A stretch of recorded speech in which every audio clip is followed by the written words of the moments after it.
Hey guys, this is Jennifer from the Shooter's Mindset, and we are live with episode 388. I've got my co-host here with me, Greg Cannon. How's it going? Pretty good. Hey, everyone.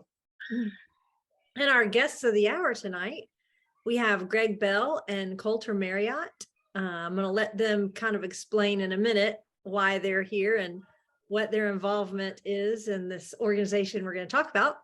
So for those, I know we kind of got to know y'all a little bit whenever y'all were going and shooting the match overseas, but for anybody that's unfamiliar with you or maybe was living in a cave and didn't hear about it, can you one at a time tell me kind of like a little recap of who you are, how you got into shooting, and then what your role is with the IPRF now?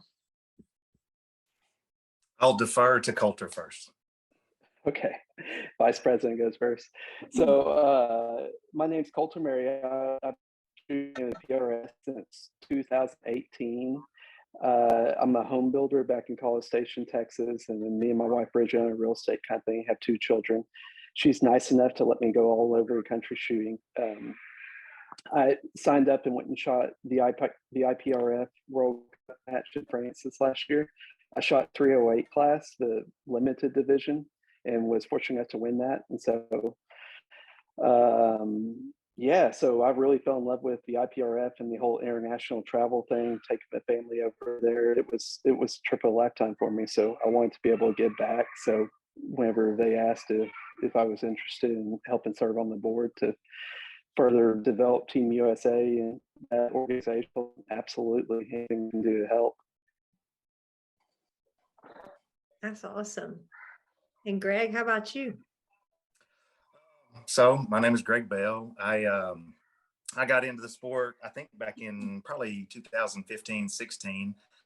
I met a guy named Dustin Morris who happened to win one of those coveted golden bullets. He's a farmer in Louisiana, and me and him hit it off, became friends, and he told me about the sport, and that's kind of how I got involved and started shooting in 16, made my first finale in 2018. And so I got a chance to go this year to the IPRF World Championship in France. I was, to be honest, whenever I first heard about it, I was willing to be a stowaway in the luggage if that's what it took to go. I just the concept of it sounded so much fun and kind of like a once in a lifetime deal for me. And I was able to shoot open division, and I did not win like Coulter and the other vice president, Rusty. I was somewhere below the winner, but anyway, had a lot of fun. And I'm a lot like Coulter.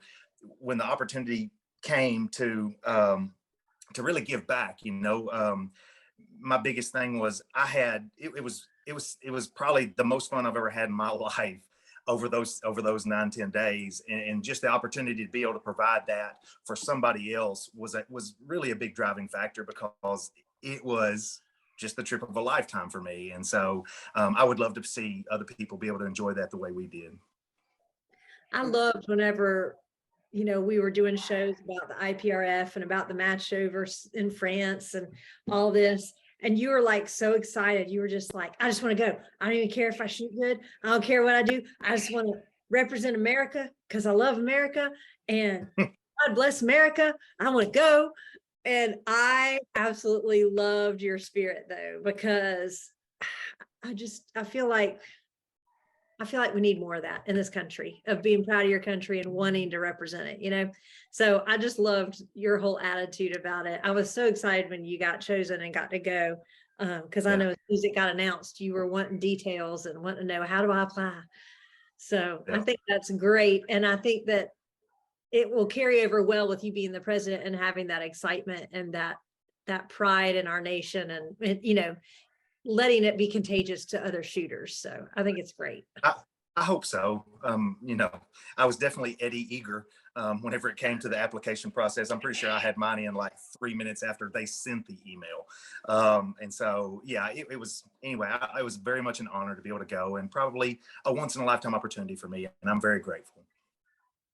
So y'all both competed in the inaugural IPRF World Championship. That was the first time there's been a precision rifle World Championship ever. So you don't have to go into huge details, but tell us a little bit about the experience and like for anybody that's maybe considering doing it on the rimfire side, kind of what it was like to go and do that. I'm going to defer to you every time, Champ. Okay. Well, I guess me and Greg had two completely different experiences. For me, I was so excited to go, but I was so excited to take the family and experience Europe and everything. I've never been to Europe before. So on days whenever I wasn't shooting, I was over there going to different vineyards, trying to figure out which wine we liked the best and going to the Eiffel Tower and seeing all that kind of stuff. I had a great vacation there outside shooting. And then the shooting was just icing on the cake and getting to meet all the different people from all the different countries with the same basic backgrounds in shooting that we have, and just the commonality and all the shooters that we talked about that in the last podcast. But I had a great time there. Whereas I remember talking to Greg ahead of time, I asked him, I said, well, what are you going to do on your off days? Are you going to go to Germany? Or are you going to go to Switzerland? Which place are you going? He said, well, I'm going to the match on my off days.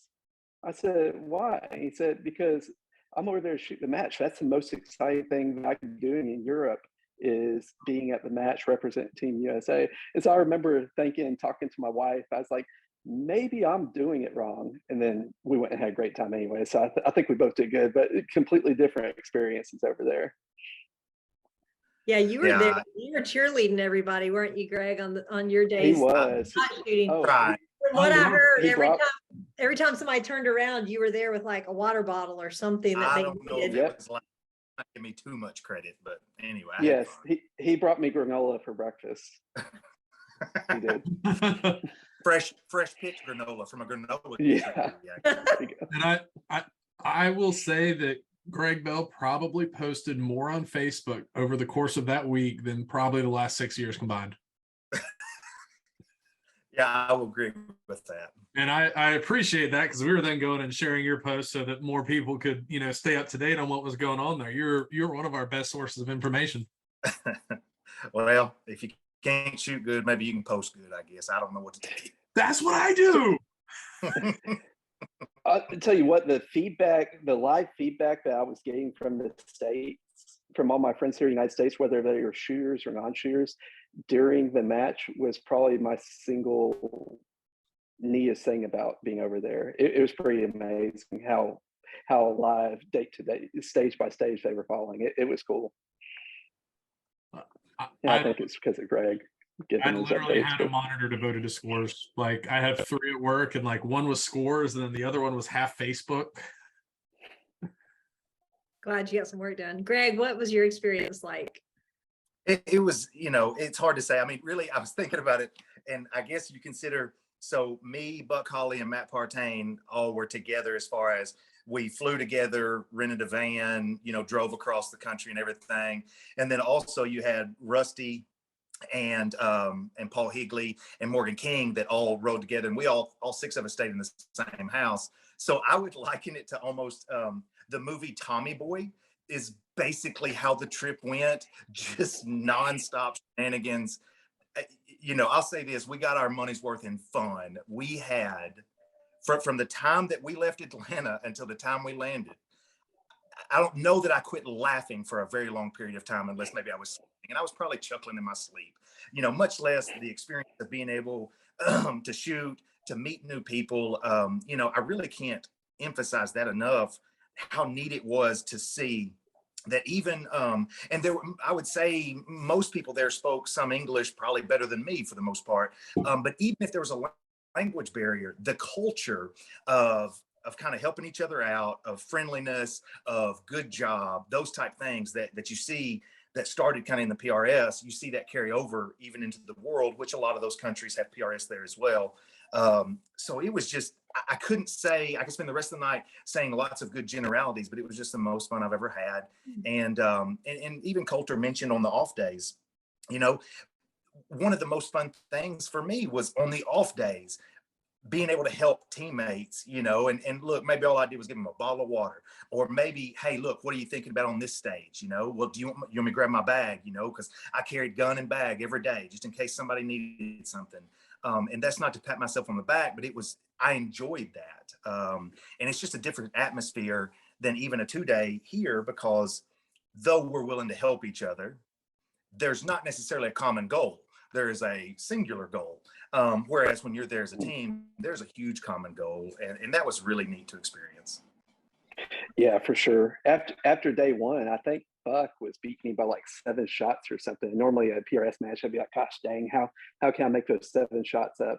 But here it didn't matter because we were on the same team. So I was calling him and texting him. It was exciting. It didn't matter as long as there was a USA flag next to it.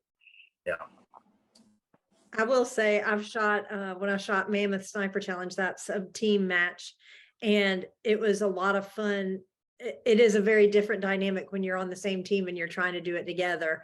So I think I wish we had more team matches, because I do think it's fun. Even if we did, you know, I don't know, some 4-man teams for matches or whatever. I think it's a different element, and it's a whole different dynamic of what it's like, the camaraderie.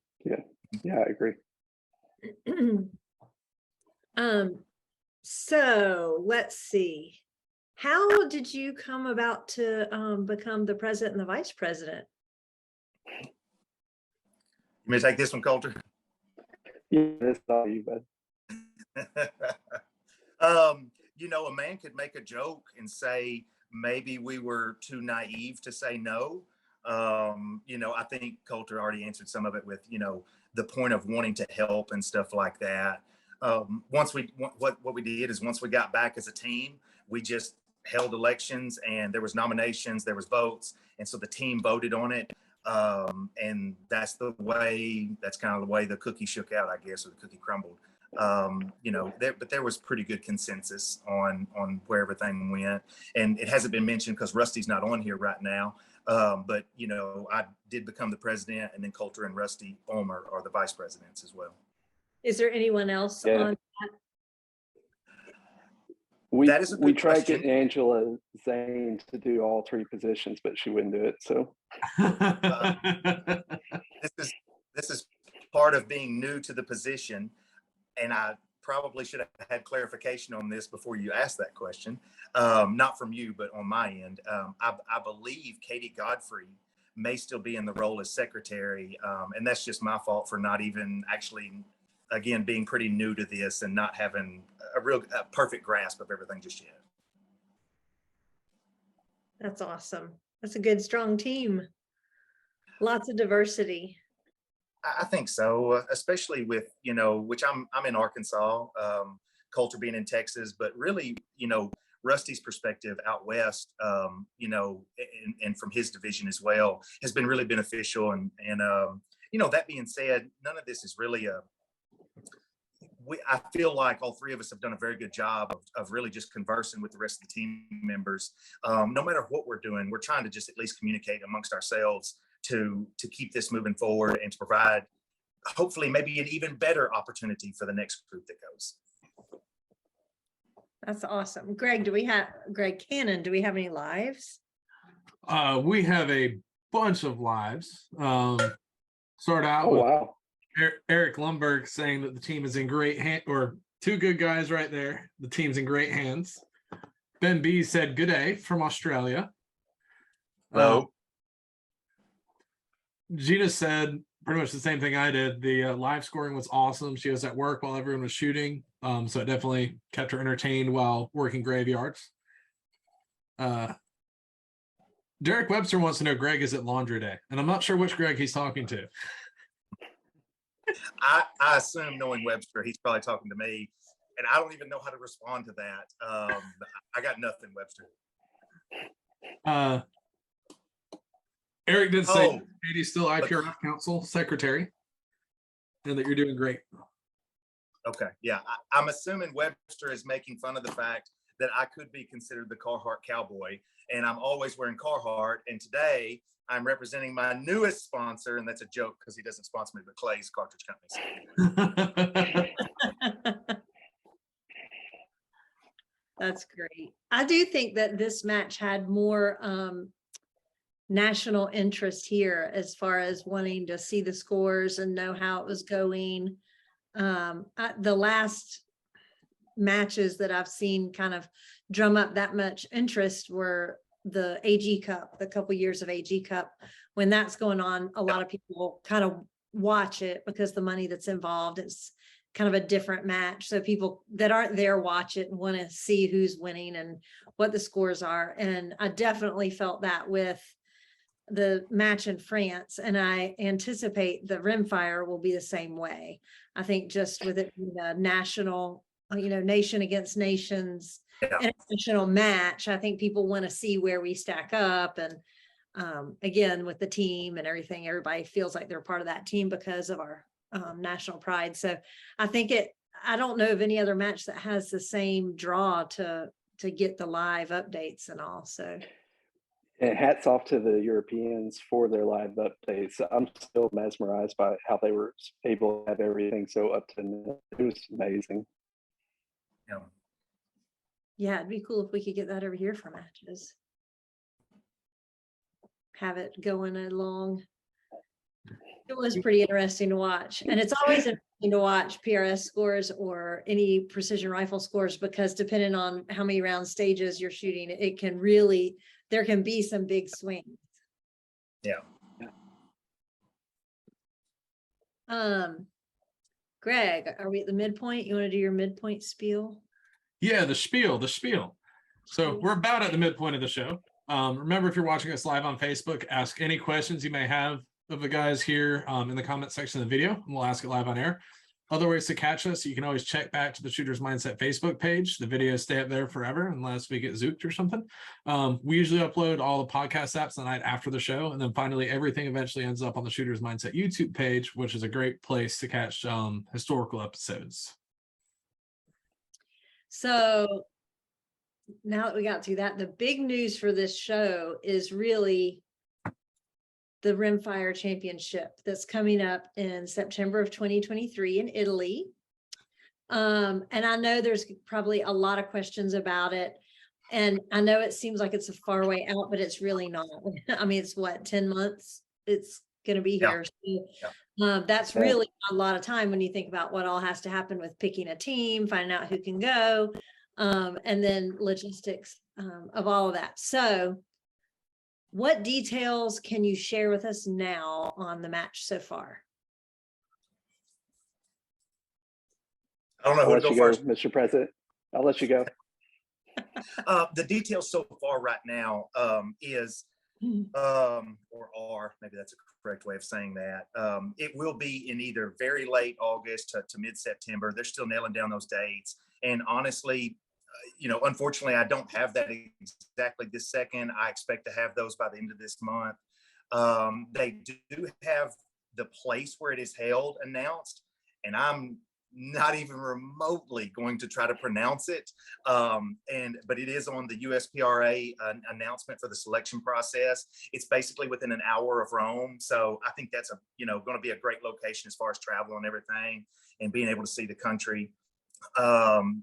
As far as, exactly what all divisions, some of that is going to depend upon participation, right? And so even this year, what we saw was take the junior division for centerfire. Even though we didn't send junior shooters, technically, our ladies division was all juniors.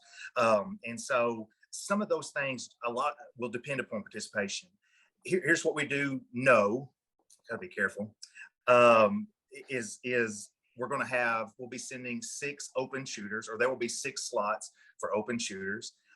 There should be 4 slots for factory, and there should be 4 for senior open, 4 for ladies open. And then when it comes past that, a lot of that is still being finalized just because of the participation levels and things like that.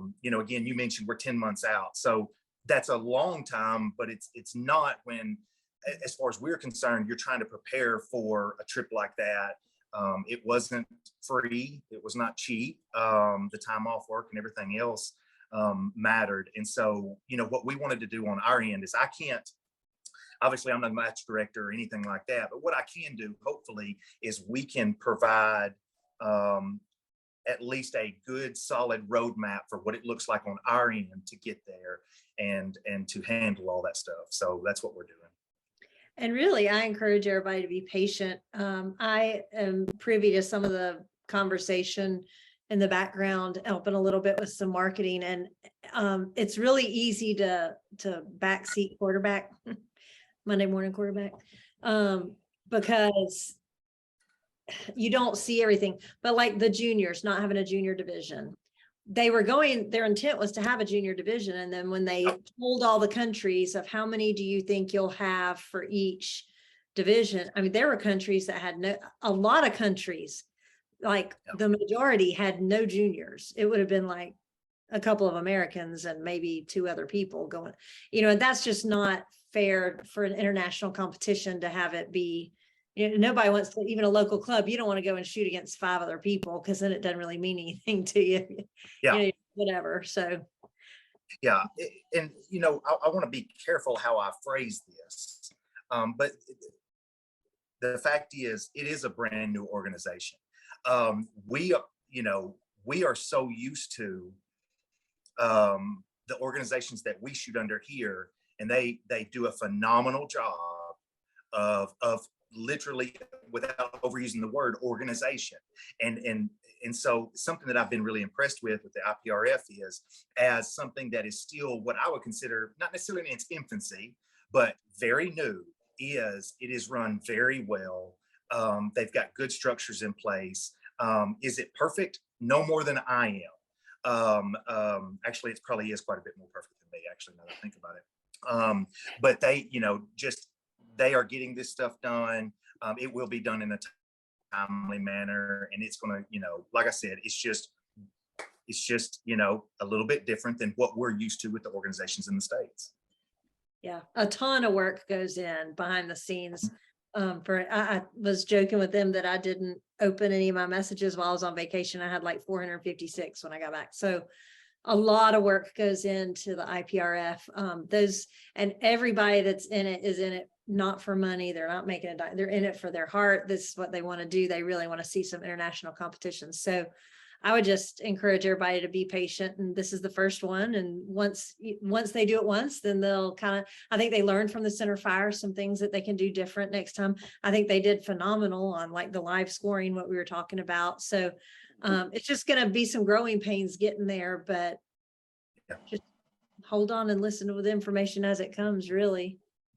Yeah, for sure. I've heard some of the guys, the OGs in the game, talk about, the first, and I don't remember if it was the first finale, but there was a particular one that would look considerably different than the finale that we just shot this last week. That's neither good nor bad. That's not to punch down at somebody else, but to also understand the PRS doesn't look identical to the way it did 10 years ago. And so, because it's constantly improved and gotten better. And I think that's what we see here as well.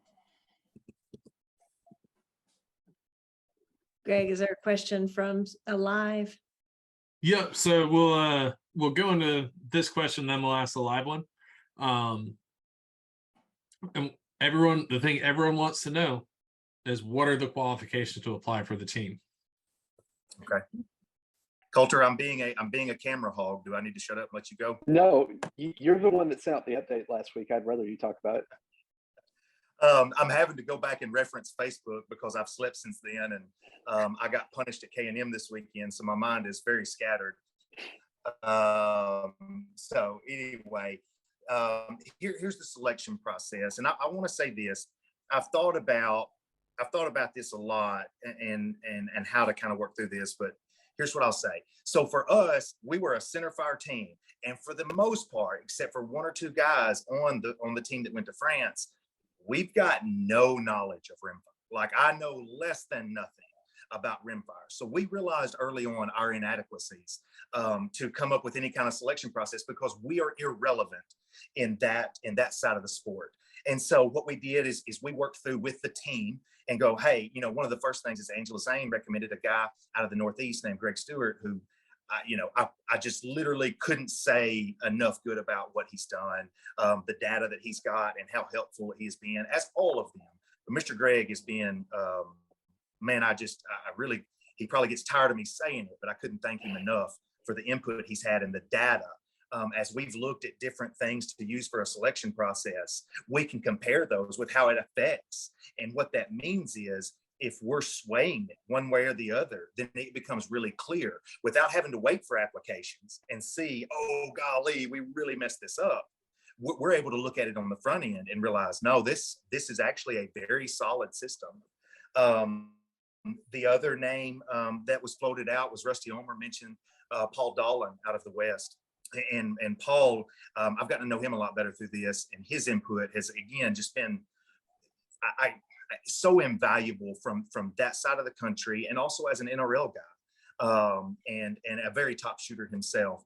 And then the last name was one that we were trying to look for somebody that's kind of in the Midwest, and ended up kind of an upper Midwest guy, but Justin Carbone, he's been very instrumental as well to have a good point of view. All three of these guys are top level rimfire competitors. And then also they all are match directors, very good match directors. And so I'm really very proud of how we went about doing that, and selecting, like, look, we admit our ignorance, and then we go, where can we find the subject matter experts, and then make this a good process. So I couldn't say enough thank yous to those guys for their input in all of this. And then not only that, look, I float this out. I go, hey, look, I've got this friend who's hosts 22 matches. What do you think about this? Does this sound fair? And so there was a lot of due diligence that went in. There wasn't a lot of weeping and gnashing of teeth, but when I say it took 4 solid weeks, because we looked at every different scenario of how to do this. It took 4 solid weeks, and those guys are to be super commended for their work, and so appreciated from our end.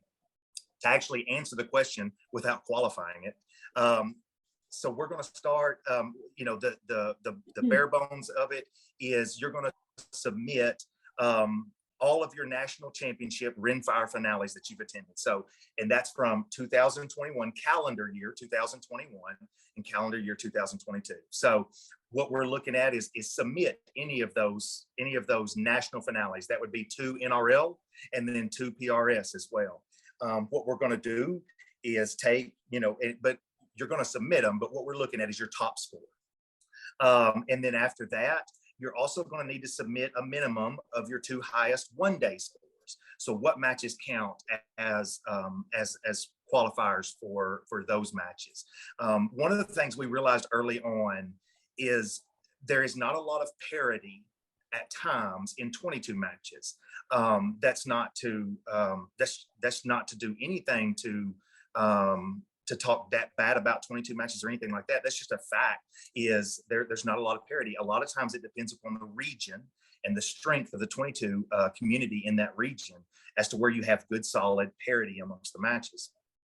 So the best thing that we could come up with is you can submit your regional finale. So on the PRS side, your regional finale scores, you can submit 2 of those, or you can submit your 2 NRL X match, or your top 2, NRL X match scores that had 50 or more shooters there.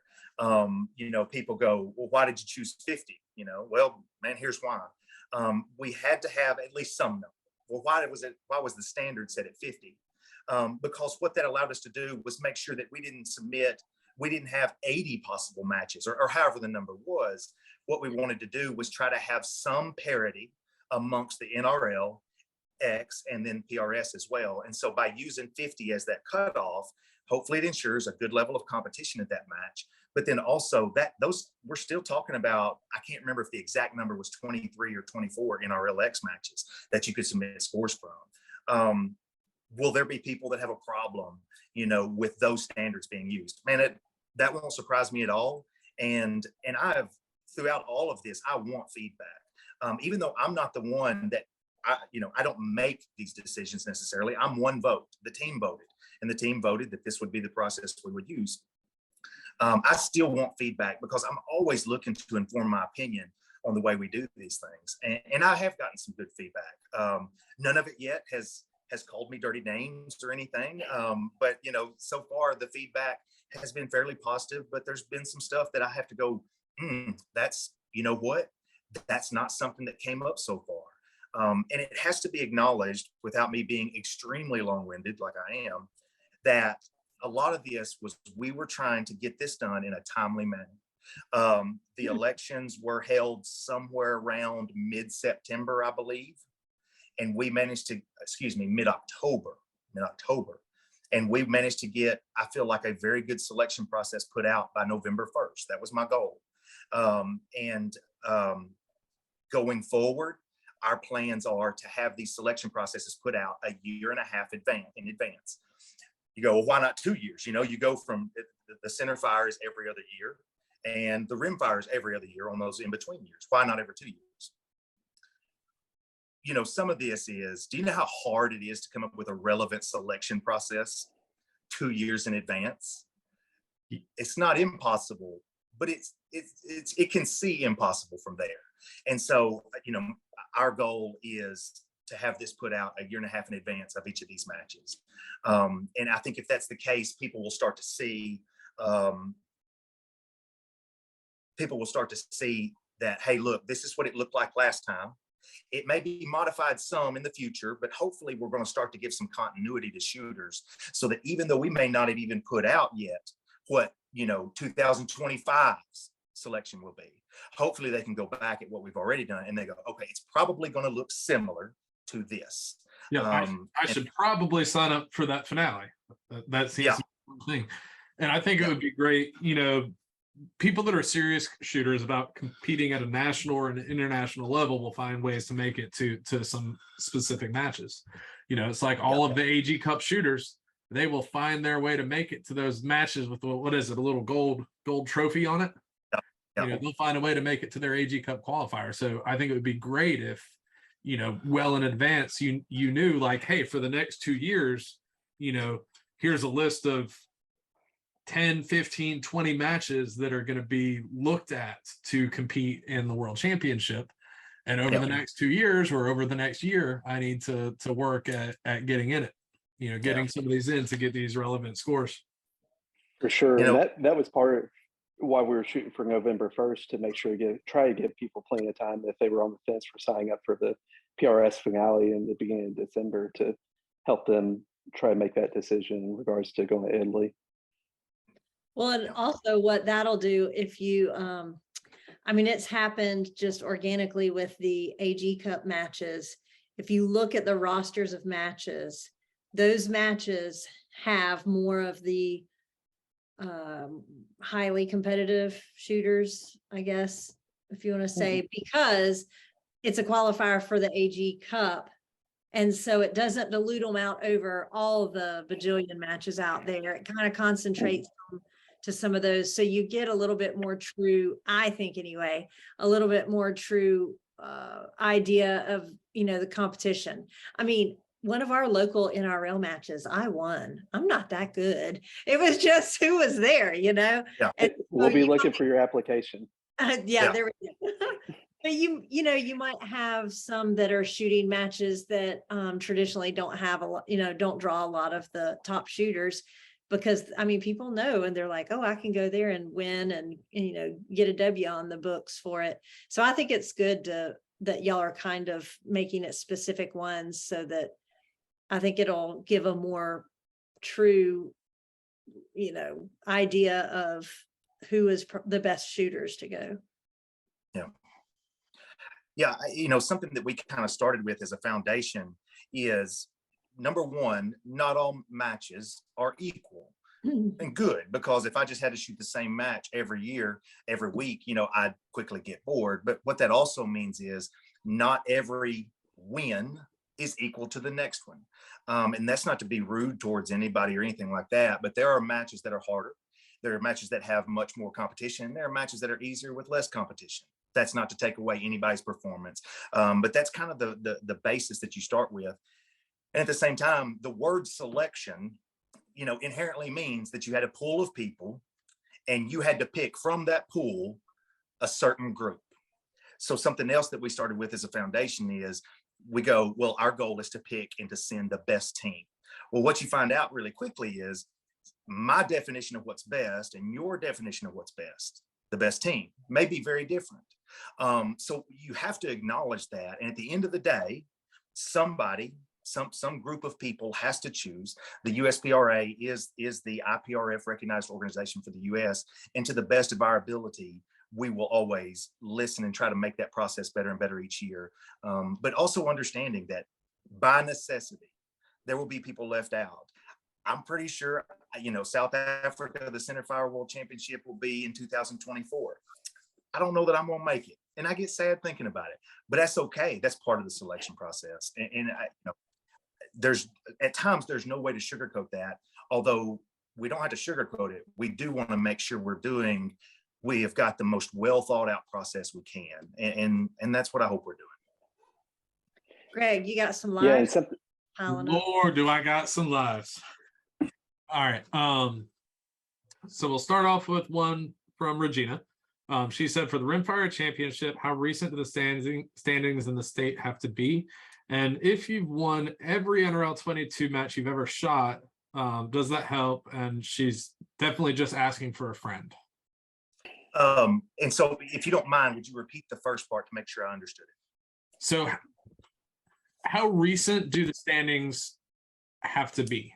Okay. Are we only looking at the last 2 years, or if and I know we may or may not have people that meet all of those qualifications, would okay, I didn't shoot last year, but if you look at the 2 years before that, I won everything. Yeah. So here's what I'll say. And without repeating myself or being a smart aleck, what we posted on the USPRA Facebook page has the exact details. But to answer the question, it will be the finales that were held in calendar year 21 and 2022. And then as far as say the NR and for the PRS regional finales that count as your other two scores, those would be from calendar year 21 and 22. The NRLX matches, that is delineated here. I think it's number 3 there in the selection process on that post. But those match scores would be from June 5th, 2021 through December 5th, 2022, as that being the end date of the PRS finale for this year, and when we'll start taking applications. One thing I didn't mention is you can absolutely mix and match. So if you've got a PRS finale and an NRLX score and then a regional rimfire score, great, that's no problem. These are, you can submit those. That's not a problem. All right. Another thing there's some talk about over there, the 50 person cap or the minimum of 50 people for a match to count. Is that for all matches or just the NRLX? Just the NRLX. Yeah, just the NRLX. And again, there's so much there. You go, well, that seems unfair. And I go, I can understand that. We went through, and again, the committee, not only their suggestion to us to vote on, but then as we were involved in the process as well, that was where we felt like the number should be, to make sure that there was some, again, I keep using that word parity, but trying to make sure there's some parity, because what we tried to not do was bias it towards NRLX or PRS to the best of our ability. I am aware of the number of shooters in each league, and that is reflected in the number of available matches, in my opinion, that are available for the application process. But I wanted to be careful about biasing it one way or the other, because that's not really our job, is to try to swing one way or the other. I want to just put it out so that people can choose what they want to participate in. And yeah, that's a good question. And it's not a perfect answer.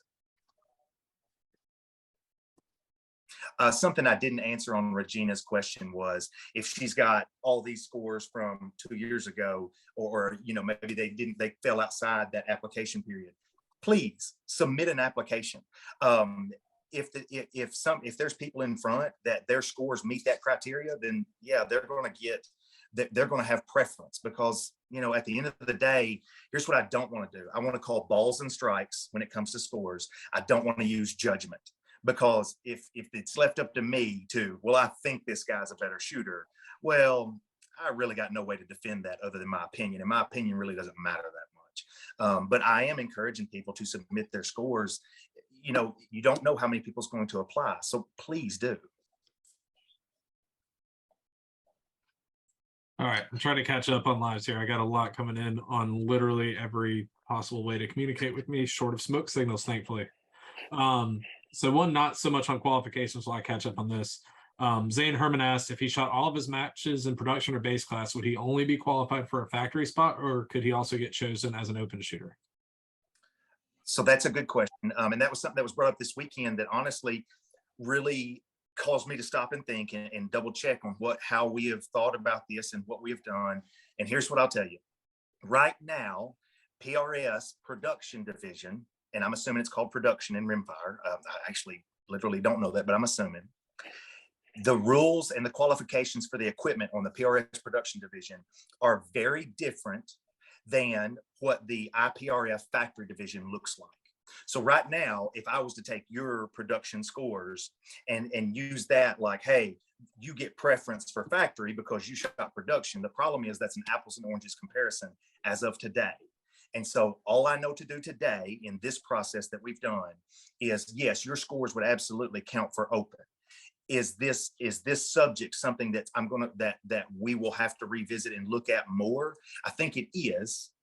But for right now, yes, absolutely. The scores, even if you were shooting production all year long, it's going to be counting for open, and then we fill the spots basically from the number of points down as we go. Unless somebody, hey, if you're the #1 shooter in the US and you want to shoot production, you got the most points, you get, factory, then yes, you get to shoot factory. That's, but basically you get choice based on points. Gotcha. And someone asked, are the points going to be weighted at all depending on the match, or just using a percentage of the winner? So that's another really good question. Hey, Coulter, I'm sorry, I keep talking over top of you. No, yeah, absolutely. I'm mesmerized just watching you. Man crush.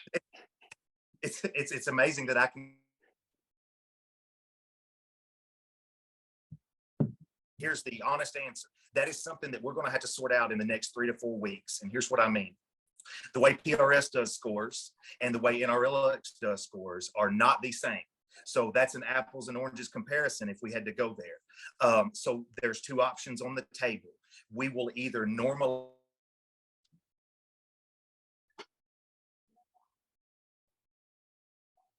Oop. Greg, we lost your audio.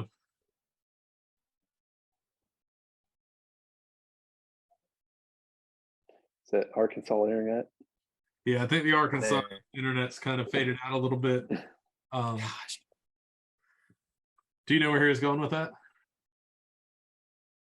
Not now. No, I'm lost on what he was saying. All right, can you hear me now? Yes, we lost you Yes. at, you'll either normalize the scores. Okay. Still good? Yep, good now. Yes. Okay. Yeah. We'll either normalize the scores to be just basically normalized for PRS type scoring, or we will normalize the scores based on the number of shooters at the match, your placement, your number of hits, the number of available hits, and then how many targets the winner hit. That is something that we are still working together as a team and as a committee to decide which way. Obviously, we will apply the same to everybody, but we're still working through that. And that's a good question. We didn't feel like we had to have that sorted out before we just let everybody know, hey, these are the matches. And so that's what we tried to do. Yeah, because again, you guys are trying to avoid the situation you guys were in where you had, minimal time to apply, get selected, and then prepare a trip around the world.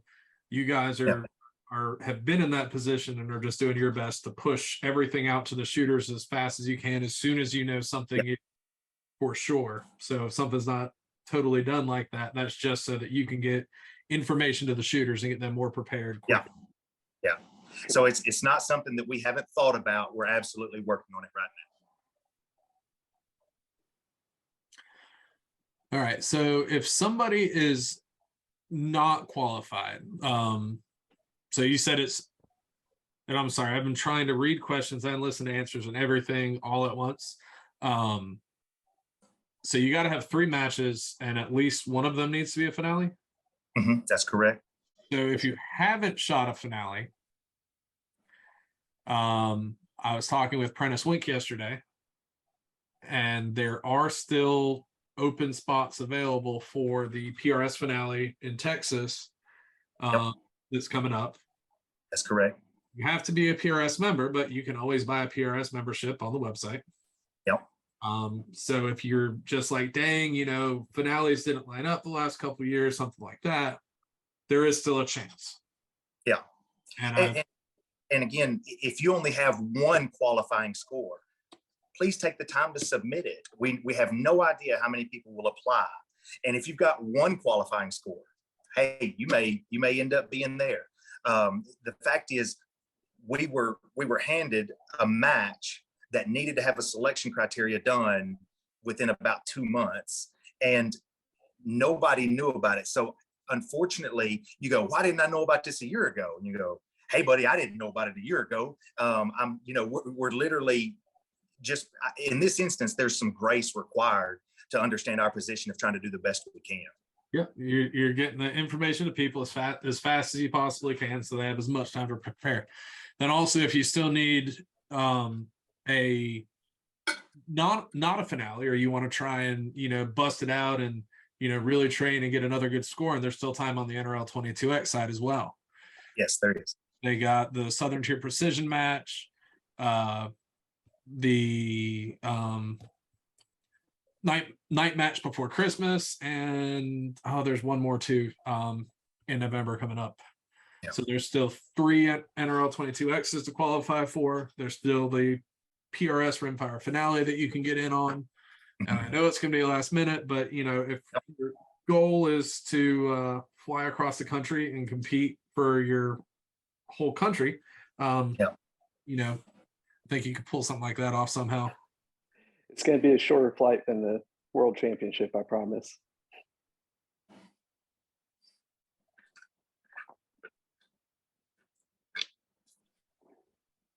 Ooh, that's good. Sorry, totally distracted. All right. Did we talk about when the selection process will begin? I don't know that we've hit that yet, but let me make sure I go back to what I posted so that I don't say it wrong. We're going to be accepting applications. They're going to start December 7th and go until January 5th. And then at that point in time, we're going to just literally do maybe even for a farmer from Arkansas, simple math. And we're going to add up scores and talk to people and go, hey, this is what, this is where you're at. And this is the opportunity. You've got a certain amount of time to accept or reject that, and then go from there. That's the plan right now. And as far as the applications go, again, there's so much grace that's needed to deal with me and if you're ever around me. But what I would say is I have completely lost my train of thought. Anyway, application process. My train of thought. It's Jennifer's fault. I saw her comment. Task to be on here. What's the last day? Sorry, yeah. What's the last day they could put their application in? January 5th is the January last. 5th. As far as where the applications will be, again, login information about 2 weeks ago, so it has not been updated. That will get done. So you will be able to go on the USPRA website, which again is listed on the USPRA Facebook page, to actually submit your applications and everything. I don't have it done yet, and it just is what it is. All right. So with very short notice, I want to say that you guys said it was 10 weeks in between the time you found out that you were qualified for the team and you got on a plane to fly to France. There's a lot going on here in our precision rifle community in the States of people kind of doing things to help you out. Whether it's, making some bags, some ace breaks, jerseys, everything like that. So we actually have a pretty decent amount of time before this match. What are some things that our community, shooters, companies, whatever, can do to help out the team and what should they do if they have something they want to do? To you, Coulter. Well, for me, it's just being able to help spread the word and awareness on people that are interested in participating for Team USA on IPRF, on how to get the word out to more shooters, so that we can expand the amount of people that want the opportunity. That way, it's not. I'm sorry, I'm sitting here bumbling around, but awareness is what we really need help with. Yeah, I would say I've already had, I actually spoke to I had a scope manufacturer contact me today, and we were talking about some different things, and the topic came up. You know, I'm going to be very careful when it comes to just me personally going out and soliciting anything. You know, I know this. I know a lot of the shooters that made the team had sponsors, and there was probably varying levels of support amongst each shooter and stuff like that. And I think that's good. I will tell you, just to be honest, money always complicates things. And so for me, what I think would be awesome, and I even mentioned this today, was, you know, just the things that you can do for the team as a whole, whatever that looks like. I'm going to really dance around this one, because this one for me is a political deal that I want to be careful about. Let's just be honest, the team was very diverse. And that is, you got a lot of different chassis, actions, barrels, scopes, and everything else. You know, that will just be up to those companies, but I don't know that you're going to see Greg Bell. I don't know why I'm talking like Bob Dole all of a sudden. But anyway, I don't know that you're going to see me going door to door and asking for things. If that's something in the future that somebody else chooses to do, that's up to them. But I will have a tendency to shy away from that. Yeah, I don't see this situation being, you know, Team USA bought to you by chassis company A, yeah, barrel company B, trigger manufacturer C, optic company D, yeah, underwear maker F. Yeah. I am hoping Carhartt and Netflix come on strong, because I've supported them for years. But other than those two, I don't know what else. It's nothing more American than Carhartt.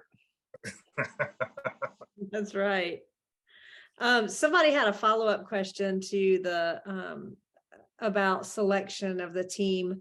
So do you have a ballpark range as to what kind of turnaround time there will be? So if January 5th is the deadline, how soon do you think the team will be picked and they'll be notified, I guess, for getting ready, you know, being able to plan?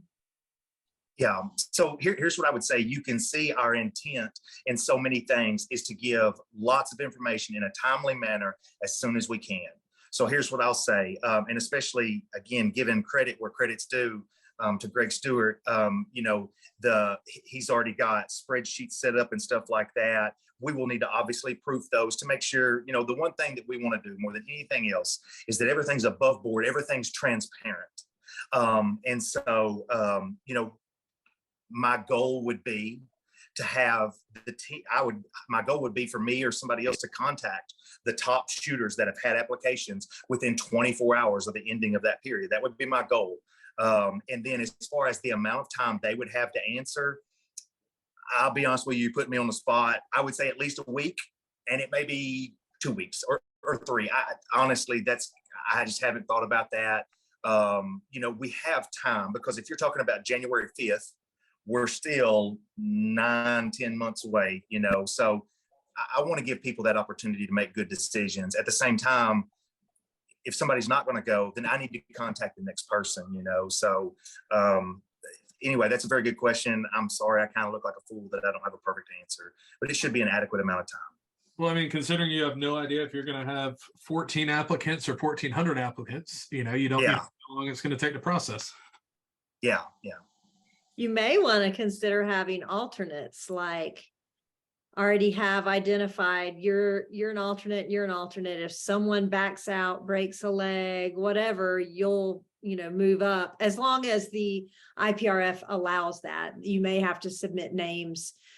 So there may be a deadline where you can't do that after, but you know, if somebody gets sick or, you know, loses their job and can't go anymore, you just never know. You may want to have alternates identified. Yeah, you are the first person to not qualify. You should probably have a passport just in case. Yeah. And honestly, that's a good idea. And more than likely, I want to think about how official I want to make that. But I think that's probably a good idea. Are we off again? No, we're good. Okay. All right. Anyway, I would want to think about if it needs to be official alternates or just giving people heads up like, hey, if somebody backs out, you're probably going to be able to roll. So Yeah. Yeah. Yeah, it might not have to be publicly announced, but just kind of plug in their ear so they kind of know, hey, there's a chance I may end up going. Yeah. So I know we're talking about the rimfire match a lot, and that's, in 2023. And so I know that it seems really far out to think 2 years out, and there's not a lot of information as of yet for this. But just to kind of touch on the 2024 centerfire match in South Africa, what do y'all know about that at this point that you can share? So the only thing I'll let you go. I was just going to say, I've been told the location somewhere in between Johannesburg and Sun City, which is like the Las Vegas of South Africa. So I'm pretty excited about that if I'm fortunate enough to qualify, but that's about all I know.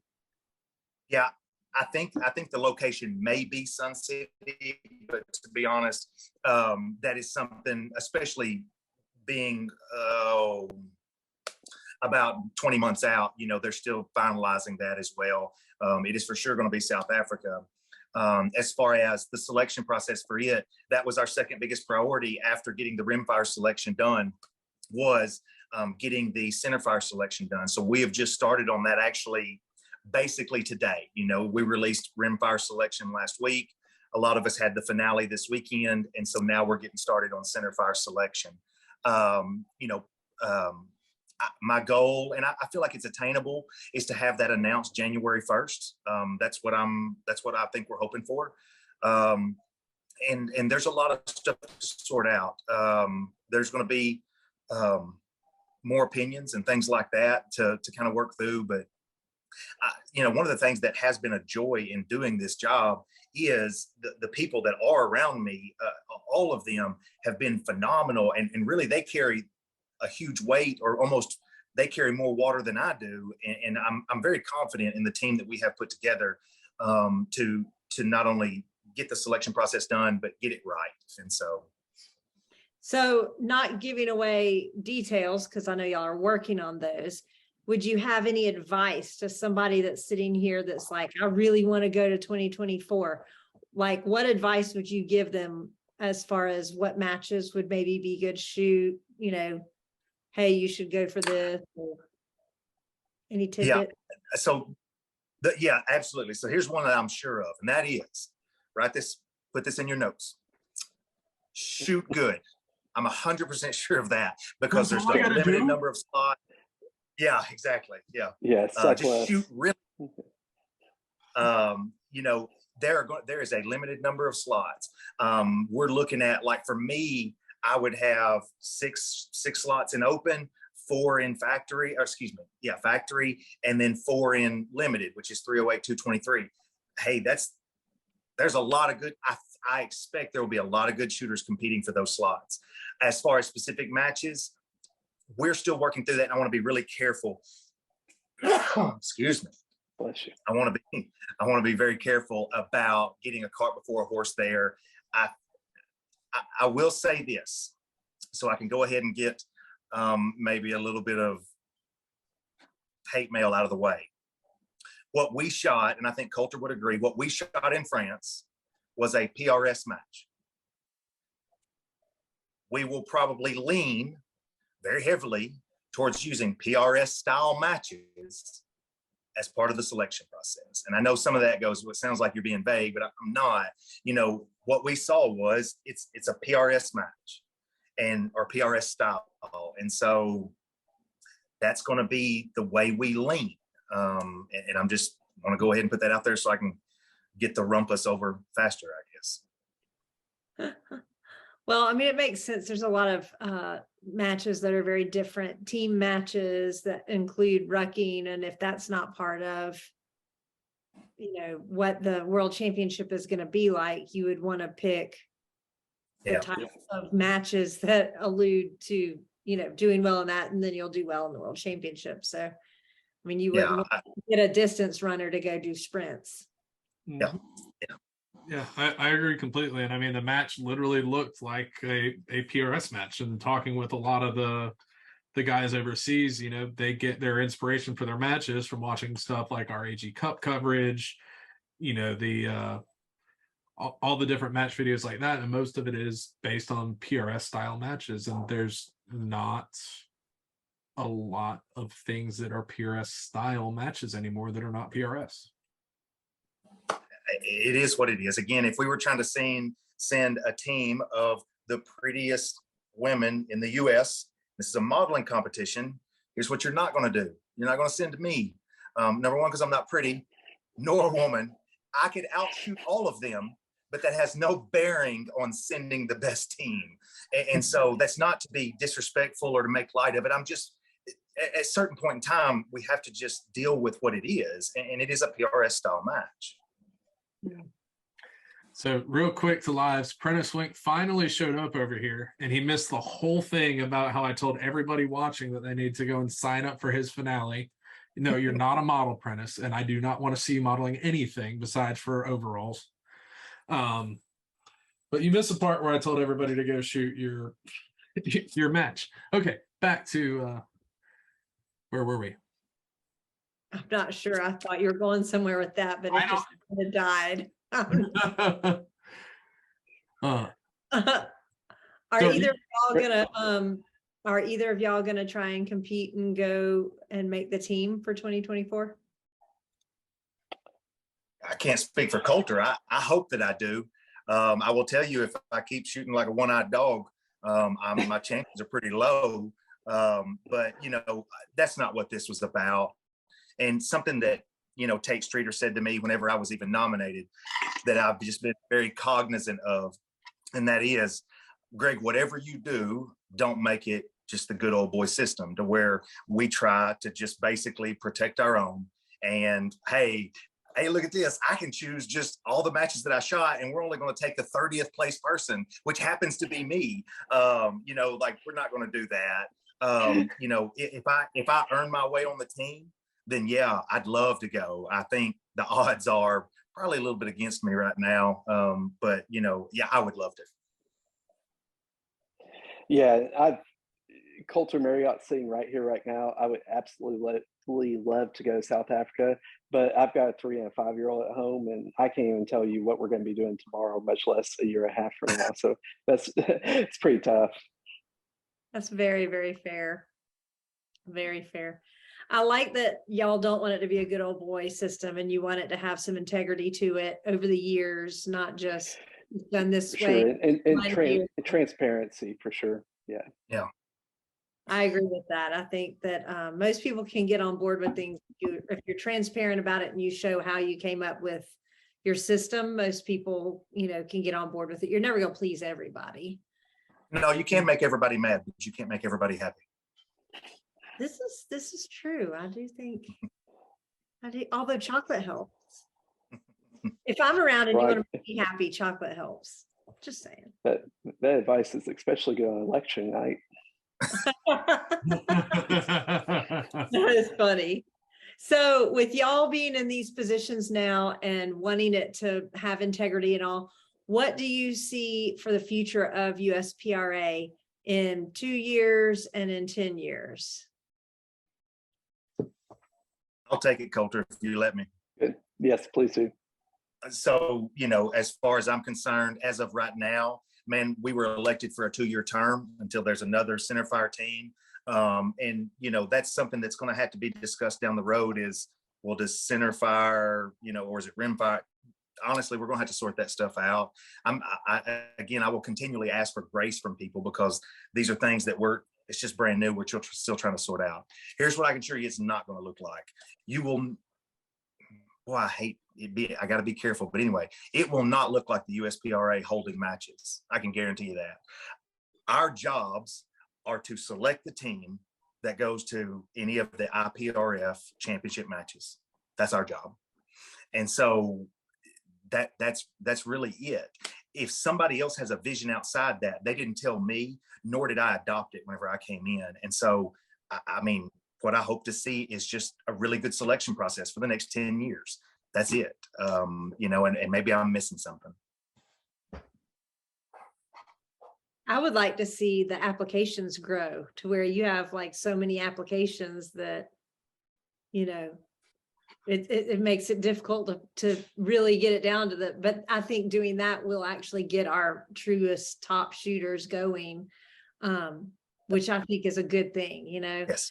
I don't want it to be, I think we had a very good team this year.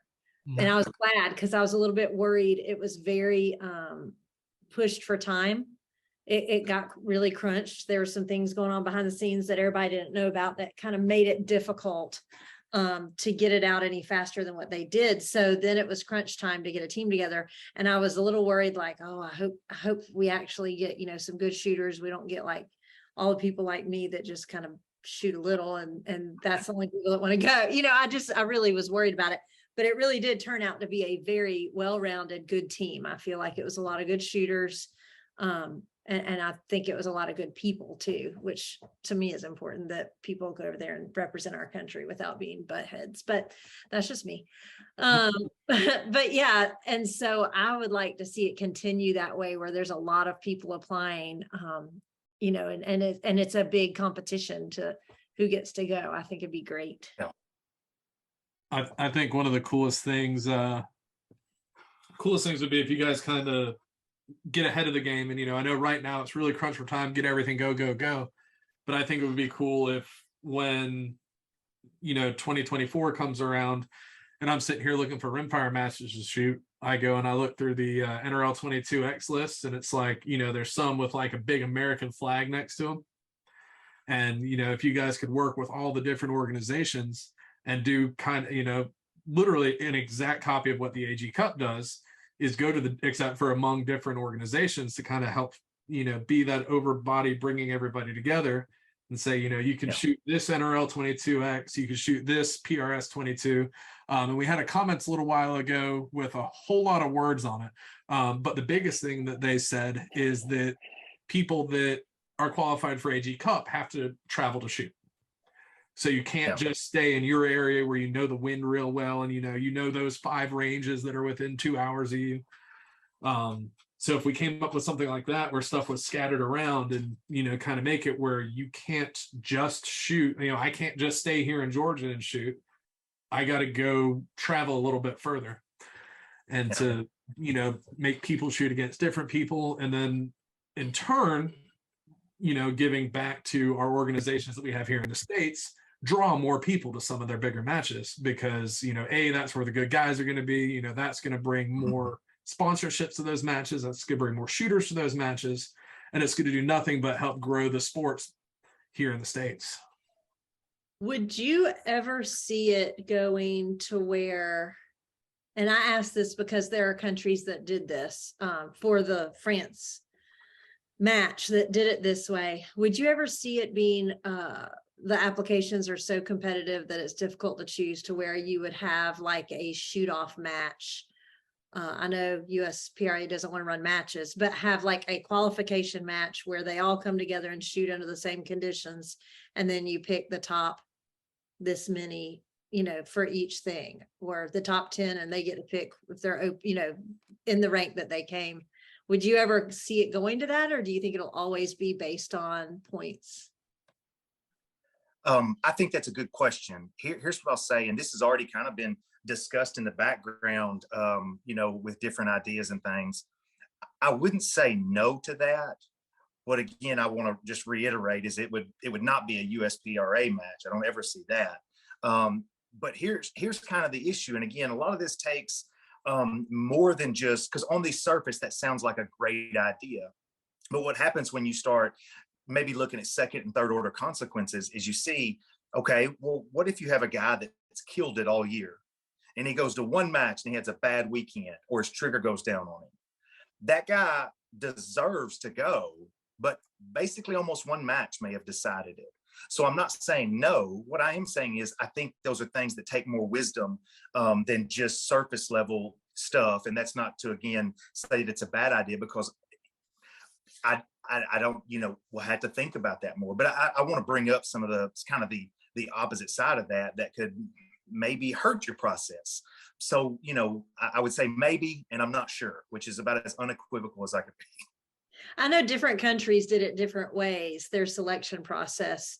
And I just thought it was interesting to see the different paths. And I thought, I don't know which way I would like, because I agree with you. Anybody can have a bad match. Anybody can have a stellar match. I have had occasions where I had a day that I shot spectacular, like I knew what I was doing. That does not mean that I always do. For some reason, the Lord shined his light on me that day and I shot really well. So I am the same way. Like, I don't know that it would be a good way, but I just wondered what y'all's thoughts were on it. Yeah.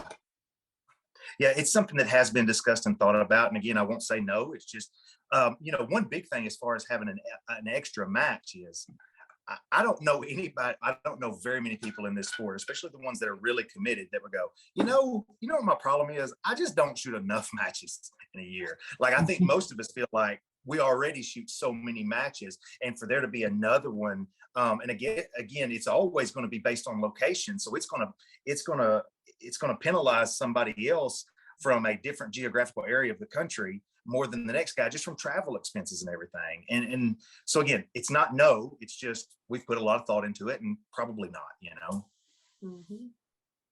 Greg, are there any more lives? There's a lot going on, but I think we're good as far as what we need on air. Greg Stewart did bring up that travel's accomplished through using I cannot English, using regional finales and NRL 22X matches. Lots of travel involved in that. No local one days currently in the mix, which makes sense when I'm still thinking about what I've shot as far as that stuff goes. And it's been, an hour and a half from the house. But I also see that just happens to be where those lined up with where I've shot. And I've not shot many of them because I don't want to drive further than that for that. Is that all the lives? Are we good?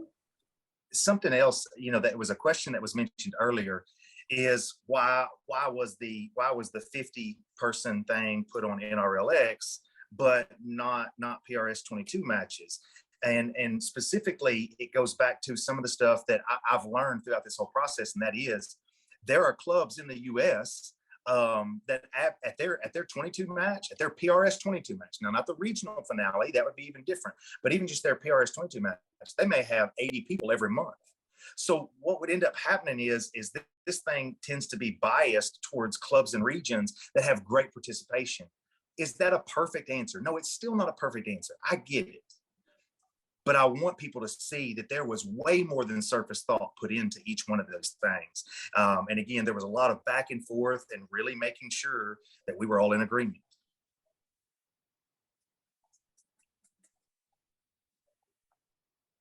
Yeah, that makes sense. And you're never going to make everybody happy. You gotta, you gotta figure out what's going to work. And this is the first time we're doing this. I very rarely do things to absolute perfection the first time. So that makes sense. You just got to do what's going to get what we think to be the right amount of people qualified. Matt Partain wants to know if he doesn't make the team, if he can go as a coach and or mascot. Yes. For And the sure. logo and overalls are required, right? Yes. He was another patriotic one over there. He was fun. He could just go for comic relief. My God. Don't you need a team coach? Oh. Don't you need a team coach? Yeah, as long as he would dress up like Matt Foley, the Farley character off of Saturday. Yeah, absolutely. Your trip's paid for. That's hilarious. Oh man. All right. Well, I think we're good on lives. So we normally will wind it down to shout outs. So Greg Cannon will let you go first. All right. We'll actually start out with the NRL 22 and Loophole. I came home to these, some real sweet binos sitting on my door. Apparently I won the live stream last month and didn't even know it. So these are really cool, but it's dark outside and I have no idea what it looks like through them because everything's dark. GSL suppressors, my favorite little pew quieters, shooters and sharpshooters of Augusta, are local indoor and outdoor ranges. PDC Custom, and huge shout out to them. It looks pretty much identical back there, but my rifle gained 10 pounds overnight. I might need to look into that. I got the new Gen 5 C chassis with literally every weight that he makes for it over the weekend. So my gun's really heavy now. Shooter's World Powder, Hunter's HD Gold. I'm super blind, and that helps out a lot. And Fix It Stick so that we can put stuff like that together. Awesome. Coulter, how about you? You got any shout outs? Yeah, shout out to my wife, Bridget. I got to go shoot the PRS finale this last weekend in Tennessee while she stayed home and took care of sick kids all weekend and packed the house because we're moving tomorrow. So thanks for that. I tried hard not to do Facebook updates and posts because I was afraid I'd upset her the whole time while she's taking care of that. And then to Greg Bell, Rusty Ulmer, all those guys on the 22 committee, they've really put a lot of effort into all this, and they've really pushed the ball a long way in a short period of time. It's been impressive. And then lastly, to Eric Lundberg, that was just messaging in. I mean, he's the one that got it to where it is. And anytime I had any kind of questions at all leading up to the trip to France, Eric was always the first one there to accept phone calls and help any way he could and whatnot. So, thanks for getting us to this point. Awesome. Yeah. Greg Bell, how about you? Yeah, I would really echo Coulter's last comment. Eric Lundberg was one of the first ones on my list, for everything that he did, for, the grace that he showed me, through some things. It's not easy to put up with me most days. Miss Angela Thane, you just can't say it enough how much she did for us. And I just, at every opportunity, I always want to tell her thank you for all you did to help us get there and all that stuff.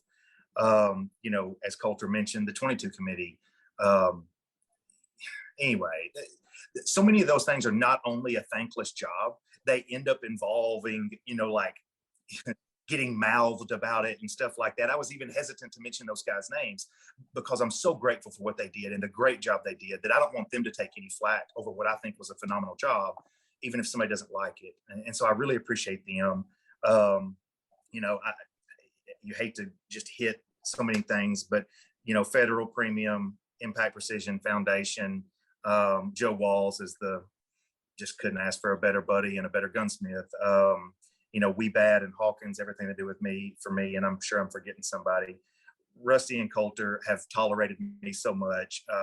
I have a different personality, and I'm very excitable at times, and they've been super good to bounce ideas off of and to kind of maybe hit the brakes on me at times.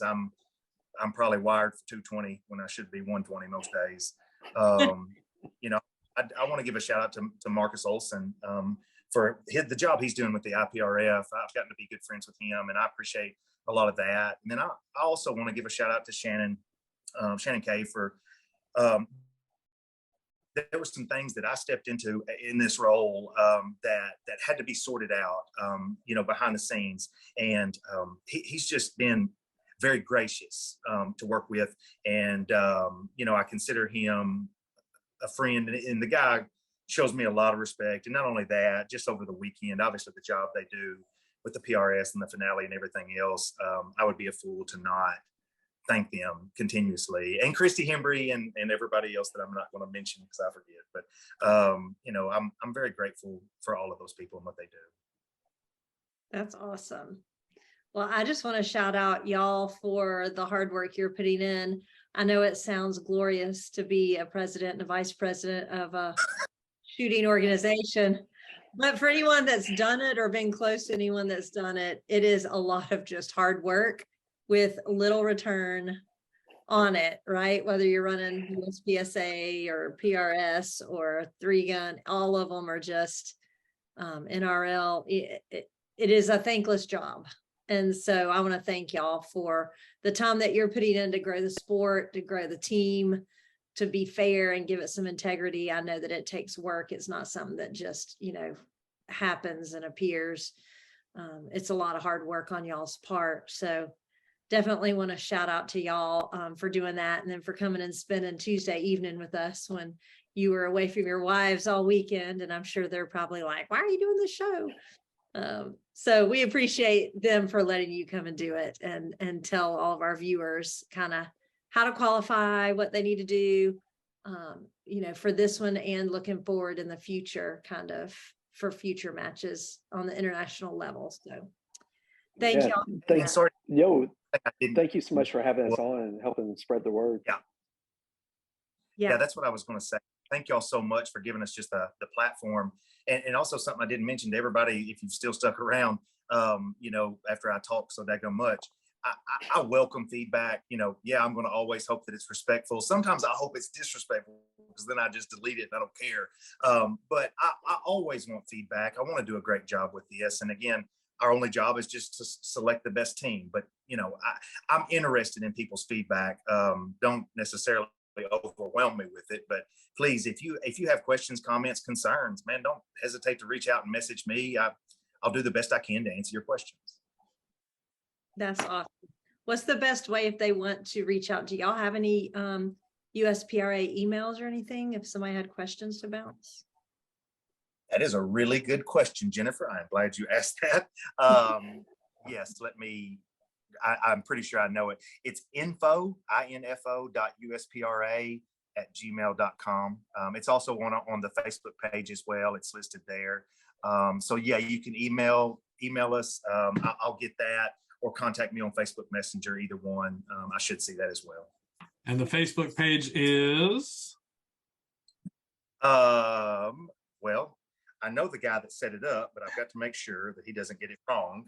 And he doesn't know how to work his phone. It's the United States Precision Rifle Association. United States Precision Rifle Association. Awesome. All right. So everybody follow their page so you can see updates and what's going on. If you're interested in going to Italy, get some matches under your belt and get the applications in before January 5th, right? Correct. And if you aren't in the place where you want to go, follow their page anyway and support the US team, because we're Americans and God bless America. And I hope you all voted today. So by all means, please follow them, support them. These people that are going over there don't get paid for this. The ones that do go and compete and represent us don't get paid for it. So I think that they deserve our support whenever they're going and doing this. So thanks for all that y'all do. And with that, that'll be a wrap for episode 388. God bless. Thank you, guys. America. America.